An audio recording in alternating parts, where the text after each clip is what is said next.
శ్రీమాత్రే నమః. గురుకృపా హి కేవలం, మాతృకృపా హి కేవలం.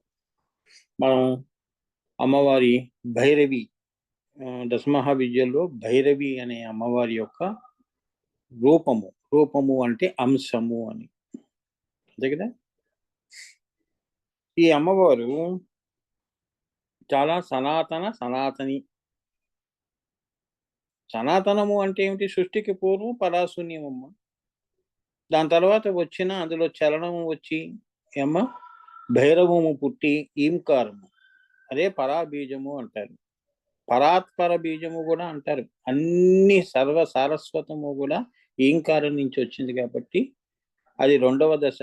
మూడవ దశలో విశ్వయోనిగా రావటము, మహాత్రిపురిగా రావటము. అంటే ఈ భైరవి అన్న నాదము అంటే ఈ అమ్మవారు, భైరవి అమ్మవారు ఎక్కడి నుంచి వస్తోందండి అనేది చెప్తున్నారు. పరాశూన్యము నుంచి ఈంకారము నుంచి ఆ తల్లి ఉన్నది అని మనకి తెలిసిన విషయం ఏమిటి? ఆకాశం వరకే మనం దేవతల్ని పరిమితం చేస్తాం. అంటే మనకున్న జ్ఞానాన్ని బట్టి, పరిజ్ఞానం. అంతే కదా. రాముడు ఎవరు అంటే ఏం చెప్తాం? రాముడు అమ్మవారి అంశం అని మనం అసలు రహస్యం అది కదా. అన్ని దశావతారాలన్నీ కూడా కరాంగులి నకోత్పన్న. మనకి ఎంతవరకు తెలుసు? అయోధ్య వరకు రాముడు తెలుసు మనకి, అంతే కదా. చాలా మంది, అంటే అందరూ తెలుసు అని కాదు. శ్రీ విద్యోపాసకుల్లో ఏంటంటే వాళ్ళు దాని యొక్క మూలానికి మూలం వెతుకుతారు. మామూలు జనం వాళ్ళు ఏమిటి, మామూలుగా అవతార పురుషుడు అండి. గౌతమ బుద్ధుడి వరకు కూడా అన్ని అవతారాలేనండి, విష్ణుమూర్తి అవతారాలు అంటారు. కానీ దీని యొక్క మూలం పట్టుకోవాలి కదా, అది చెప్తున్నాడు. సో ఈ భైరవి ఎక్కడి నుంచి వచ్చింది?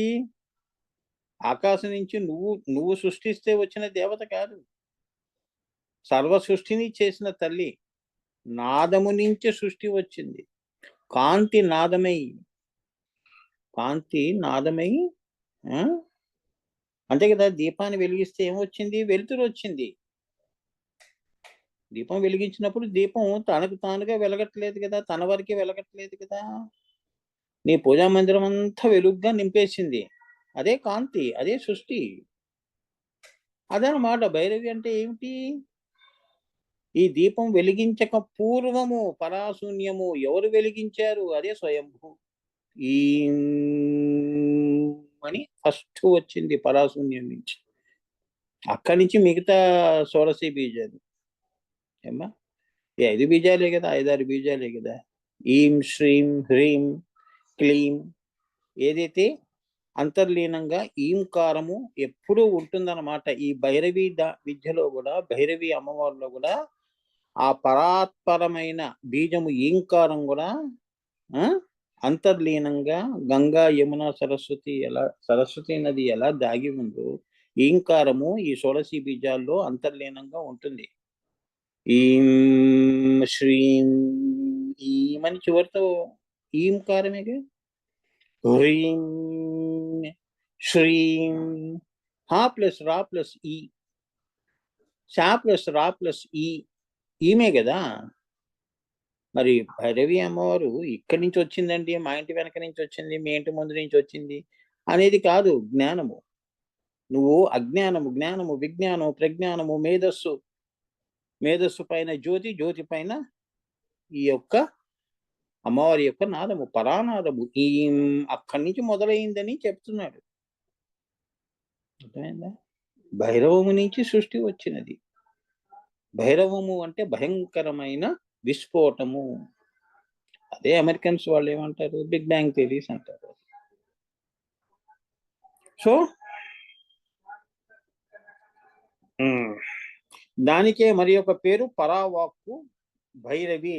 మహాసరస్వతి యొక్క అంశ భైరవిలో కూడా ఉన్నది. మహాసరస్వతి అంటే ఏమిటి? మహాసరస్వతి బీజము ఈ భైరవి దాంట్లో కూడా ఉన్నది, దాగి ఉన్నది, నిక్షిప్తమై ఉన్నది అని చెప్తున్నారు. సారస్వతి ఈ మహాసరస్వతి ఎలా ఉన్నది? అది గుప్త సారస్వత బీజముగా ఉన్నది. గుప్త అంటే రహస్యముగా ఈ యొక్క ఈ బీజము ఐం అన్న బీజమునకు అన్నిటికంటే పరాలో ఎక్కువ ప్రాధాన్యత ఉంటుంది. ఈ ఐం అనేది ఏదైతే ఉందో మహాసరస్వతి బీజము, ఇది ఆ పరాలో ఈంలో గుప్తముగా ఉన్నది నాయనా అని చెప్తున్నారు. అర్థమైందా? గుప్తముగా దాగి ఉన్నది. ఊరికే కాంతి రాలేదు గదా!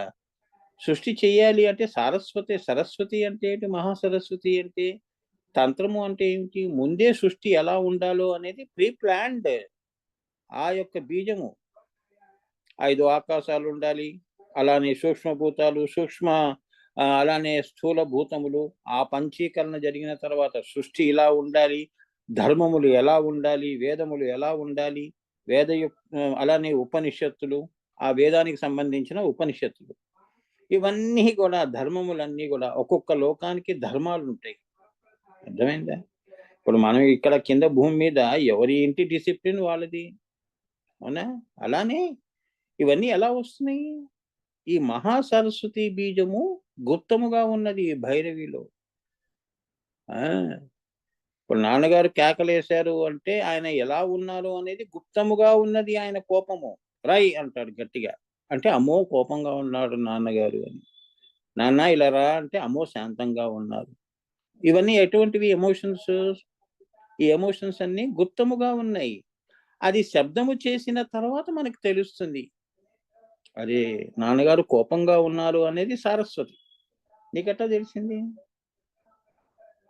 సో, ఆ యొక్క ఐం బీజము, మహాసరస్వతి బీజము ఈమెలో గుప్తముగా ఉన్నది కాబట్టి నీకు అర్థమైంది.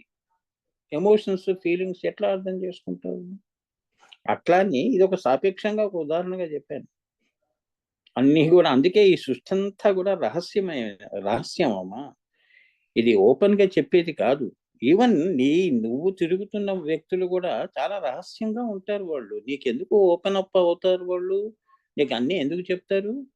ఎంత స్నేహితులైనా గూడా, ఎన్ని బంధాలైనా గూడా, బాంధవ్యాలైనా గూడా, బంధువర్గాలు గాని, రక్త సంబంధికుల్లోనే ఎన్నో రహస్యాలుంటాయి. అవునా? ఎవరు ఓపెన్ అప్ కారు గదమ్మా! అలాంటిది ఈ సృష్టి అంతా గూడా, శ్రీ విద్య అంతా గూడా రహస్యాతి రహస్యమైనది. ఇప్పుడు నేను చెప్పిందంతా ఈ రహస్యం అంతా మరి మీరు చెప్పారు గదా! మాకు తెలిసిపోయింది గదా! అంటే అయినా గూడా రహస్యము. మహా సరస్వతి బీజం ఎలా ఉన్నదో మహా మరి అంతే గదా! యోగంలో నేను నీకు చెప్పగలుస్తాను పైన ఏముందో అని. అంతేగాని నీకు అనుభూతి ఇవ్వలేను గదమ్మా! అది సారస్వతము. మహాసరస్వతి బీజము. అది నువ్వు తెలుసుకోవాల్సిందే కానీ, ఎవరు గూడా నీకు అనుభూతి చేయించరు. చెయ్యలేరు. జ్ఞానాన్ని మటుకు ఇవ్వగలుస్తారు గానీ, జ్ఞానానుభూతి ఎవరిస్తారు? ఆ యొక్క బీజము మహాసరస్వతి బీజము యొక్క దక్షిణామూర్తి స్వరూపంలో గురువులు ఉంటారే, వారు నీకు దయదలిస్తే నీకు ఆ అనుభూతి ఇస్తారు. ఇంతో అంతో రహస్యం తెలుస్తుంది. సృష్టి రహస్యం. ఆజ్ఞాచక్రం దగ్గరికి వెళ్తే కొద్దిగా తెలుస్తుంది. సహస్రారం దగ్గరికి వెళ్తే సర్వం కలివిదం బ్రహ్మ అనేది 4వ మహావాక్యం. ఈ 4 మహావాక్యాలు మన హిందూ సాంప్రదాయానికి సనాతనము. ఇవి 4 స్తంభాలు. ఈ 4 స్తంభాల ఆటలోనే మనం ఉన్నాం. ఆజ్ఞాచక్రం కింద ఆజ్ఞాచక్రం ఒక్క స్తంభాన్ని గూడా మనం ఇంకా తాకలేదు. దాగుడు మూతలు ఆడుతున్నాం. 4 స్తంభాల ఆట అన్నమాట. అహం బ్రహ్మాస్మి, బ్రహ్మైవాహమస్మి. ఆ! అయమాత్మ బ్రహ్మ, సర్వం కలివిదం బ్రహ్మ అంటూ ఇవన్నీ ఉన్నాయి గదమ్మా! ఇవన్నీ మహావాక్యాలు. పిల్లర్స్ అంటారు. మన హిందూ సనాతన ధర్మానికి ఇవి మూల స్తంభాలు అని. దీని మీదే యోగము, ధ్యానము, నీ పూజలు, నీ యొక్క ఇంటి ఆ! నీ యొక్క సంస్కారాలు గాని ఏమ్మా! అన్నీ గూడా ఆధారపడి ఉంటాయి. అది. అందుకే సనాతని అని ఎందుకన్నారు భైరవిని, అమ్మవారిని? మధ్యలో వచ్చి శబ్దం జేయలేదు. ఆమె సృష్టికి పూర్వం గూడా ఉన్నది, సృష్టి తర్వాత కూడా ఉన్నది అని పిండితార్థం. అర్థమైందిగా? సో, అలానే అపరలో గూడా హ్రీంకారము. అపర అంటే ఏమిటి? మహదాకాశం అమ్మవారి యొక్క హ్రీంకారము. శ్రీం తర్వాత వచ్చినది త్రిపుర బిందు త్రికోణ వసుకోణ కదమ్మా! అష్టకోణ చక్రము అదంతా గూడా ఏమిటి? అవ్యక్తాకాశం తర్వాత వచ్చిన హ్రీం మహదాకాశాలు ఏవైతే ఉన్నాయో, ఆ హ్రీంకారము గూడా అంతే శక్తిని అది పర అపర అయింది. పర అపర. హ్రీంలో కూడా ఈంకారం ఉంది కదా అని మీరు ప్రశ్న వేస్తే అదే చెప్తున్నాడు. హ్రీంకి ఎలా ప్రాధాన్యత ఉందో ఆ ప్రాధాన్యం దానిలో ఉన్న ఈం చేత వచ్చింది. హ్రీం బీజం అంటే ఎందుకు దాన్ని మనం షోడశీ బీజం అన్నాము అంటే దానిలో దాగి ఉన్న ఈంకారం వలన దానికి ఆ వన్నె వచ్చింది, ఆ శక్తి వచ్చింది అని. అంటే ఇది కేవలం నిన్ను కామ్యపు అంటే కొంతవరకే నీ కోరికలు తీరుస్తుందని కాదు. హలో ఏమా, ఈ కోరికలు హ్రీం కంటే ఇంకా పైనవి అని నువ్వు అంటున్నావే. ఈ హకార రకార ఇకారాలు కలిస్తే హ్రీం అయింది కదా. సో ఇది ఈ బీజము కిందది ఇస్తుంది, పైనది కూడా ఇస్తుంది. ఎలా ఇస్తుంది? ఈంకారంలో ఇస్తుంది. శ్రీంకారం ఇచ్చినది హ్రీంకారం కూడా ఇస్తుంది. అందుకే ఇవి షోడశీ బీజాలు. ఎందుకంటే దీనికి ఆ శక్తి ఎలా వచ్చింది అంటే ఈం అనేది మహాసరస్సు బీజముగా అందులో నిక్షిప్తమై ఉన్నది అని. ఇప్పుడు నీళ్లు ఉన్నాయి అమ్మా, గంగ నీళ్లు ఉన్నాయి. నీ ఇంట్లో నీళ్లును ఆ నీళ్లు అంతా ఎక్కడి నుంచి వస్తుంది? గంగా అన్నారు. గంగా అంటే ఏంటంటే కాశీలో ఉన్నదే గంగా అని కాదు. నీరు అంతా కూడా గంగయే. ఏమ్మా, అంతే కదా, ఏకత్వం చూడాలి కదా. నదులు వేరు కాదు కదమ్మా. నీరు దాన్ని ఏమన్నారు? గంగా అన్నారు. కామన్ వర్డ్ అది. ఇప్పుడు ఒక పోస్ట్ ఉంది, ప్రైమ్ మినిస్టర్ పోస్ట్ అంటే ఎప్పుడు ఇంకా మోడీయేనా? అలా కాదు కదా. సో ఏ నీరైనా గంగేత యమునే చైవ కృష్ణ కావేరి జలేస్మిన్ సన్నిధి గురువు నువ్వు ఎలా చదువుతున్నావు, కలసస్య ముఖే విష్ణు, అదంతా గంగమయం చేస్తున్నావు. అవునా? గంగా అంటే ఏమిటి? నీరు అని, అంత పవిత్రము అని. ఏమా, ఇప్పుడు గంగలో ఈ గంగా అనే నీరు ఉంది కదా, దీనికి ఎందుకు అంత ప్రాధాన్యత వచ్చింది అంటే మరి కాశీలో ఉన్న గంగ నీళ్ళు అంటే చెంబులో మరి చిన్న చిన్న చెంబుల్లో తెచ్చుకొని ఇళ్ళంతా జల్లుకొని నెత్తి మీద జల్లుకొని, అవునా, ఏదైనా నరఘోష నరదిష్టి ఇటువంటివన్నీ ఉంటాయి కదమ్మా, గ్రహ దోషాలు ఇంటి సంబంధించినవి ఇవన్నీ కూడా తొలగిపోతాయని పవిత్రం చేసుకుంటాం. అంటే ఏమిటి ఇక్కడ? ఎందుకు నీటికి అంత ప్రాధాన్యత వచ్చింది అంటే ఇది శివుడి తలలో అక్కడి నుంచి వచ్చిందండి. ఆకాశ గంగండి ఇది. అందుకే దీనికి అంత పవిత్రత ఉంది. మరి అదే నీరు మళ్ళీ మీ ఇంటి వెనక బోర్లో నుంచి వచ్చిన నీళ్లు మీ ఇళ్ళంతా జల్లుకోరుగా, అది పవిత్రతగా మీరు తీసుకోరు, గంగనే తీసుకుంటారు. అలానే చెప్తున్నారు ఇక్కడ. హ్రీంకారము కూడా అందులో ఈమున్నది కాబట్టి దానికి అంత పవిత్రత వచ్చింది అని. అందుకే ఆ బీజం కూడా షోడశీ బీజమైంది, అది కూడా ఉపదేశంకి అర్హత పొందింది అని. ఓం తర్వాత హ్రీం, హ్రీం తర్వాత శ్రీం, శ్రీం తర్వాత ఈం. ఈ భైరవి అన్న తల్లి, ఈ అమ్మవారు అక్కడి నుంచి వస్తోంది. సో నువ్వు హ్రీం బీజం చేసిన భైరవి అమ్మవారే, శ్రీం బీజం చేసిన భైరవి ఆరాధనే, ఈంకారం చేసిన లయాన్ని కూడా ఇస్తుంది. నీ దశలను బట్టి మనసుతోనే నువ్వు హ్రీం అని చెప్పావు అనుకో, మనసుతో జపం చేస్తున్నావు అనుకో, నీ కోరిక లౌకికమై ఆ లౌకికాలు ఇస్తుంది.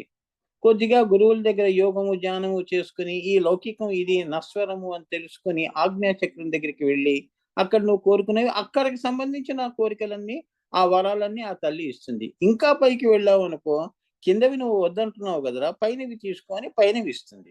అంతేగాని అదిగా యద్భావం తద్భవతి. నువ్వు ఎలా నువ్వు ఎదుగుతావో అలా అలా నీ కోరికలు కూడా ఎదుగుతూ ఉంటాయి. చివరికి నువ్వు 70 ఏళ్ళు వచ్చిన తర్వాత లయాన్ని కోరుకున్నావు అనుకో, అది కూడా ఇస్తుంది ఈంకారము అని దాని పిండితాడు. అర్థమైందా? సో అమ్మవారు నాకు ఇంతే ఇచ్చిందని మనం ఏడవటం కాదు. నువ్వు ఎక్కడి నుంచి అడిగావు అది చూసుకో. నీ స్థితిగతులు చూడాలి కదమ్మా, అర్హత చూడాలి. నువ్వేదో బంగారం అడిగావు, నీకు లయాన్ని ఎందుకు ఇస్తుంది అమ్మవారు? నువ్వు తెలుసుకుంటావులే ఒక గురువు దగ్గర. ఇప్పుడు నేను ఇచ్చిన నువ్వు ఏదైతే కోరుకుని అంతే కదా. రాక్షసులు కూడా, దానవులు కూడా అంతే కదమ్మా. మాకు చావు లేకుండా వరాలు కోరుకున్నారు, కానీ సృష్టి ధర్మం వింటూ తెలియలేక అజ్ఞానం, మాయ, అమ్మవారు మాయ.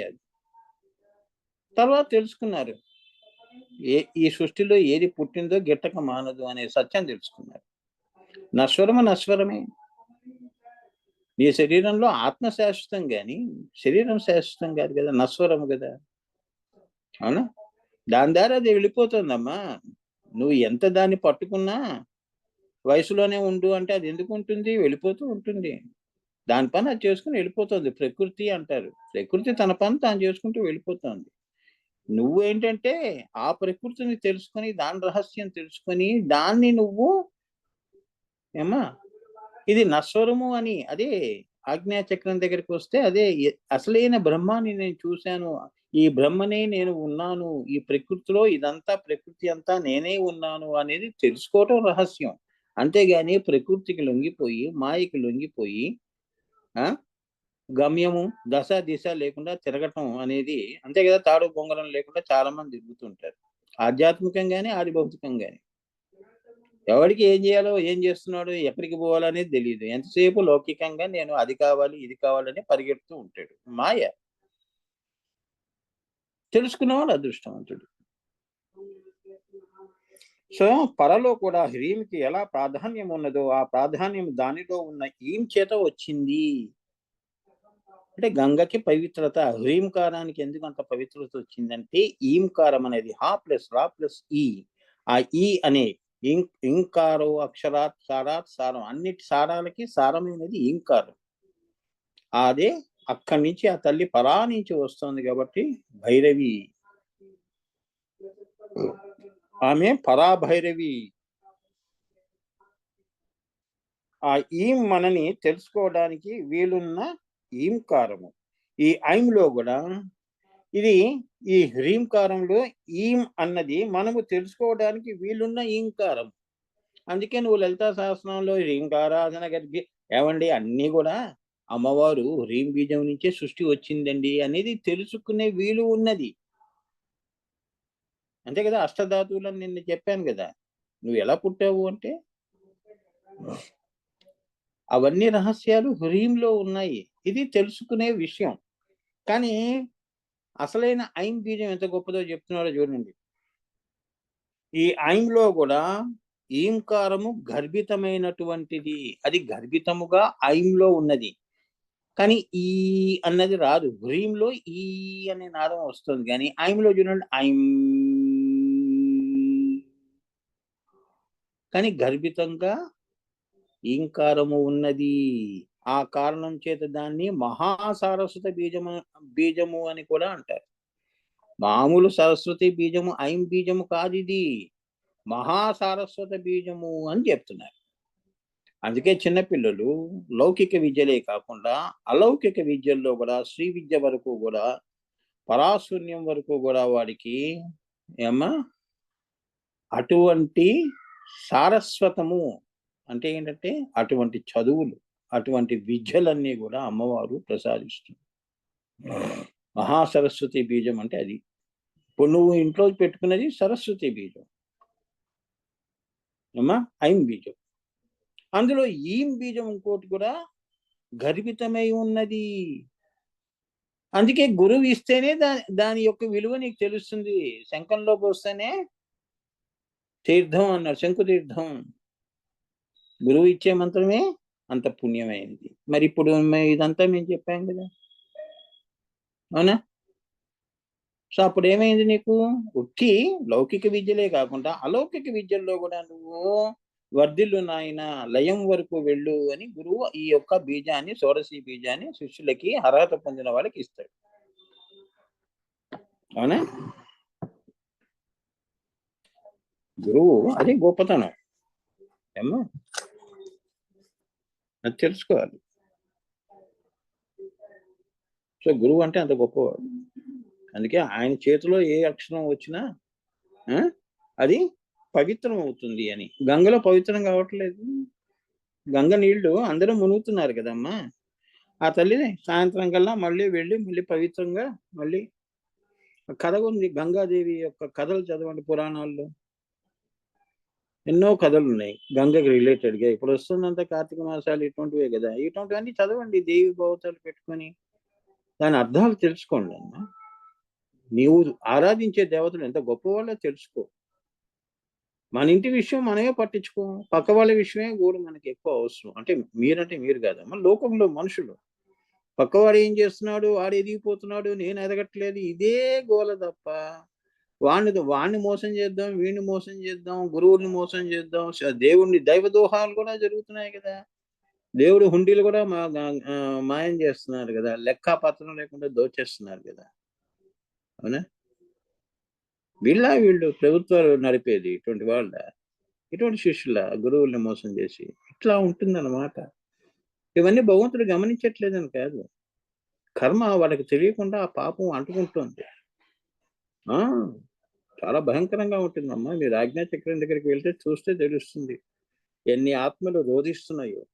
భయంకరంగా రోధిస్తున్నాయి. రోదన అంటారు. ఉమ్, అంతరిక్షంలో తిరుగుతుంటాయి. కొందరికైతే అమ్మవారు ఈ ఈ ఈ శరీరంలోనే చూపిస్తోంది. ఈ శరీరంలోనే ఇవాళ తప్పు చేశామంటే రేపే చూపిస్తాం. అవి కూడా జరుగుతుంటాయి. అమ్మ తలుచుకుందంటే అదే కదా గురువు. శివ ఆగ్రహానికి ఏముందమ్మా, నీకు చెప్పి చేస్తుంది ఆ కోపం. నువ్వు చెప్తే వస్తుంది ఆమెకి. ఆమెకు ఆగ్రహం వచ్చిందంటే అప్పటికప్పుడే ముహూర్తం పెడుతుంది, నీ సంగతి తెలుస్తుంది. అంటే గురువు చెప్పాడంటే అయిపోయింది. అందుకే గురువులు ఏం చేస్తారు? అనుగ్రహిస్తారు. నువ్వు తప్పు చేశాను, పాదాల మీద పడి నువ్వు క్షమాపణ కోరితే ఆయన హృదయం కరిగితే, నీ ప్రవర్తన మారితే అన్నీ ఆయనకు తెలుస్తాయి. అప్పుడు నిన్ను క్షమిస్తాడు. లేదు అంటే నువ్వు అవన్నీ చేయకుండా అహం అడ్డు పెట్టుకొని ఎంతకాలం తిరుగుతావు? ఒంటరి వాడిగా మిగులుతావు జీవితంలో. ఎవ్వరు ఉండరు. దేవుడు లేడు, దయ్యము లేదు. ఆ! అది. అది చెప్తున్నాడిక్కడ. సో, త్రిపుర సుందరి తత్వమునందలి త్రిపుర రహస్యమి ఈ భైరవి యందు కూడా సమానముగా ఉంటుంది. ఈ త్రిపుర సుందరి ఉంది కదా! త్రిపుర రహస్యం అంటే ఏమిటి? దత్తాత్రేయుడు వారి త్రిపుర రహస్యం అంటే ఇది. ఏంటంటే కథలు సరే. అసలు త్రిపుర రహస్యం అంటే ఇది శ్రీ విద్యా అంతర్గతంగా. త్రిపుర సుందరి తత్వమునందలి త్రిపుర రహస్యమే ఈ భైరవి యందు కూడా సమానముగా ఉన్నది అంటున్నది.